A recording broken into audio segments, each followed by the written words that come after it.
Sa Mindanao, DSWD Davao Region gives Accelerated Sustainable Anti-Poverty Program sa Lubungan. Nagbabalik ang aming kasama sa Pengalino.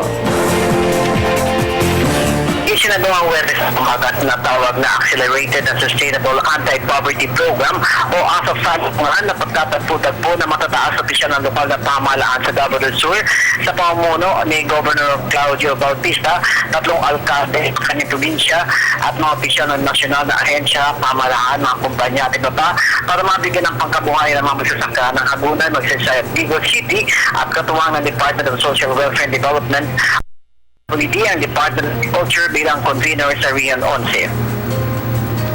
Ayon kay Priscilla Rodon, Regional Director ng DSWD 11, na naging representante ni Pinky Suliman ng DSWD Secretary, na ang pamahalaan na maibsan ang kahirapan sa mga kanayunan at mabigyan ng tulong ang mga ito upang umasenso mga mahihirap natin mga kabayan at sa unang pagkakataon na nakatutok ito sa tatlong lugar ng Davao del Sur sa pamamagitan ng Philippine Development Plan o PDP.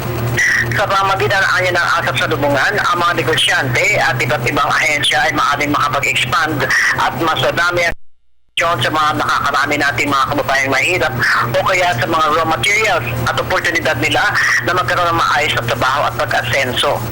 Kabilang sa mga ating nadadalo o dumalo sa buong araw ng ASAP sa Lubungan ang Department of Environment and Natural Resources o DNR, Department of Reform o DAR, National Economic and Development Plan o NEDA o Authority o NEDA at iba pa. Para sa Telebisyon ng Bayan. Teng Alinyo, Radyo ng Bayan, Davao.